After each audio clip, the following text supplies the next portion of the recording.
Saints. Need more of a reason to tune in? Tom Brady, take it away. Hi, bro. Great night, huh? Let's go, huh? Great communication between us. Great communication all night, huh? Love great communication. Love great all night. I know, I know. Just you love it like I love it. Good luck, babe. It's a great night, huh? Great players do. Decisive all night, all right? Great communication, great poise, man. Got a lot of football, all right? 60 minutes, our best. Here we go. We need team. Go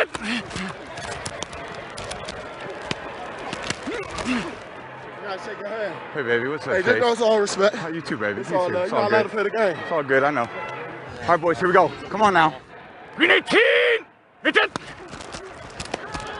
He's dropping deep. Brady throws the ball to the right side. He's got to be open. Antonio Brown, 3-2-1. Touchdown, Tampa Bay Buccaneers. Brady finds AB at the 5, and Antonio Brown takes it in to the paint of the end zone. Way to go, bro. How you like that, baby? Let's go. I love that. Let's get another one. Let's go. Good job, Big T. We need team. Brady dropping, throwing, throws on, caught ball. Chris Godwin, touchdown, Tampa Bay. Good job, CG. Way to go. Good job, CG. Come on, fellas. Let's go now. Let's go. Ready, way to run, bro. Keep it up. Come on. Can't let this guy jump around blocks. That's all he's going to do all day, all right? Let's pound their ass in the run game. It'll turn the whole game around if we do both. Protection's amazing. We just got to do a little better in the run game, all right? Just stick with them a little longer. You know what 99's trying to do. You see that? I don't care, whatever you want. You're hot, baby. You're hot as you feel it, I'm going to hit that. No penalties. Doing a great job with penalties. We need team. Hand the ball off, and Fournette stutter step. Touchdown, Tampa Bay. Yeah! Way to go, Lenny! Way to go, babe. Nice job. Hey, way to ball out, bro. You played your ass off. Hey, I'm so proud of you, bro. Unbelievable, you know that? You're an inspiration. Okay, bro, go get it. You're unbelievable. I mean, Brady and Chase Young there at the beginning, one of my favorite parts. Brady mic'd up. It's like being a fly on a wall, gentlemen. Yeah. It's interesting stuff. It's pretty cool. Now, the Bucs definitely feel some kind of way about going up against the Saints again after getting swept by them in the regular season. But LT, will this time be different? Is the third time the charm here for the Bucs?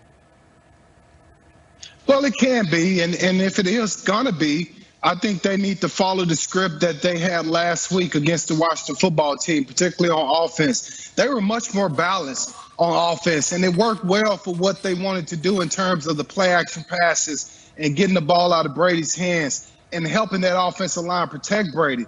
As we know, the Saints totally dominated them, especially in Week 10. When we look at that matchup back in Week 10, where the Saints totally just blew them out, the Tampa Bay only had 5 rushing attempts.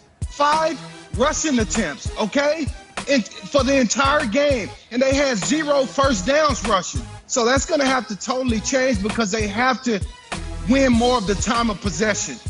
In that last game, the Saints totally dominated time of possession. They doubled up the Bucs in time of possession. That has to change because if they allow that defense to stay on the field against the Saints, that's bad news. They have to churn out first downs, be able to keep the football, stay balanced, and score points when they get in the red zone.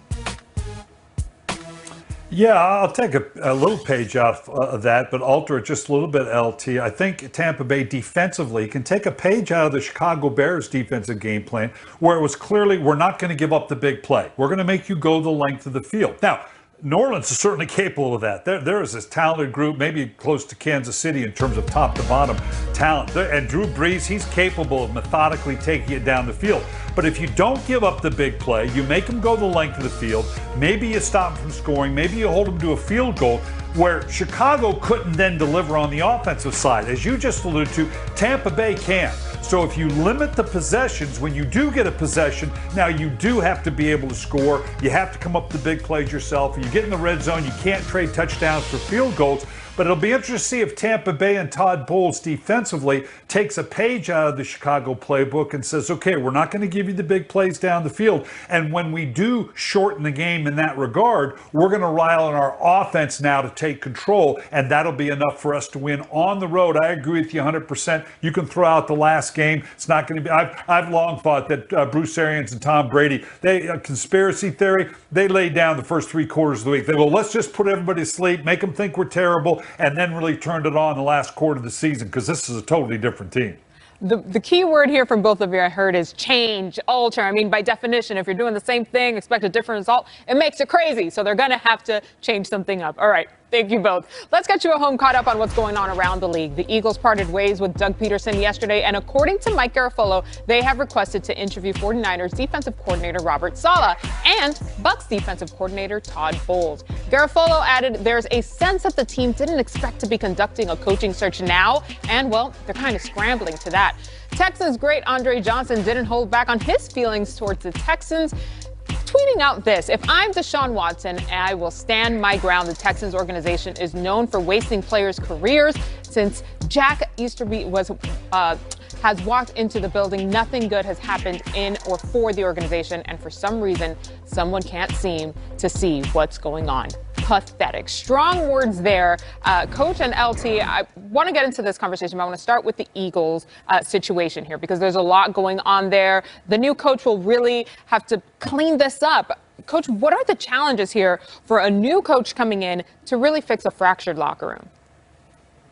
Well, you always hear that whenever there's a change. You hear that the coach lost the locker room, and maybe not. The problem is, there's probably legitimate reasons that you have to get to that fix, but there's a lot more than just that. The way you lose the locker room is because you lose, plain and simple. And the Philadelphia Eagles lost because their personnel wasn't good enough. Forget whether Carson Wentz played well, didn't play well, the offensive line, the receiving core in and out of it, they just didn't have enough good players. So whoever comes in, yes, you're going to have to address changing the culture, whatever that is, and we'll find out whether it has to do with Carson Wentz or not. But job one is I got to change the personality of this team by changing the talent on this team, and then the players will buy in. So to just come in and, okay, I'm going to get the locker room back and everybody's going to feel good about one another because I'm going to communicate with them and we're going to talk to one another. Yeah, that's all well and good, but there's a whole lot more things that have to be done. And the players have to see that you're willing to do those things, because now that's where the fix will come from. Yeah, Coach, I think two things that you said that was most important to me is changing the personality on a team when a new coach come in, and changing the culture on a new team when a new coach come in. Those are very important issues that every team deals with a new coach. I recall when Marty Schottenheimer came in my second year in the league. Now, remember, 2 years prior, the Chargers had only won one game. So, that culture was pretty bad at that time. And it was a culture of just losing. Like, we can't find a way to finish games. Like, we can be in games, but we can't finish. My first year was the same way. We won 5 games. But a lot of those games, we're in the game, but we couldn't finish. Marty Schottenheimer came in and he preached finishing and teaching us how to finish, changing the culture from a losing standpoint at the end of games to understanding that we can win these games at the end of these games. But the one thing that he did have to do was weed some guys out. As you know, some of the older veterans sometimes start to have, it's toxic in the locker room sometimes with older veterans because they're set in their ways, and you have to change that. So you weed some guys out, bring some new guys in, and try to build that culture up. That's what a new coach has to do. I think also when we're looking at these coaching situations, we've had all this locker room talk. What's on the surface is seldom the full story there. Coaches, in a situation where the teams really have to take a hard look in the mirror and be honest with themselves, let's find the root of the problem so we can really fix it from the inside out.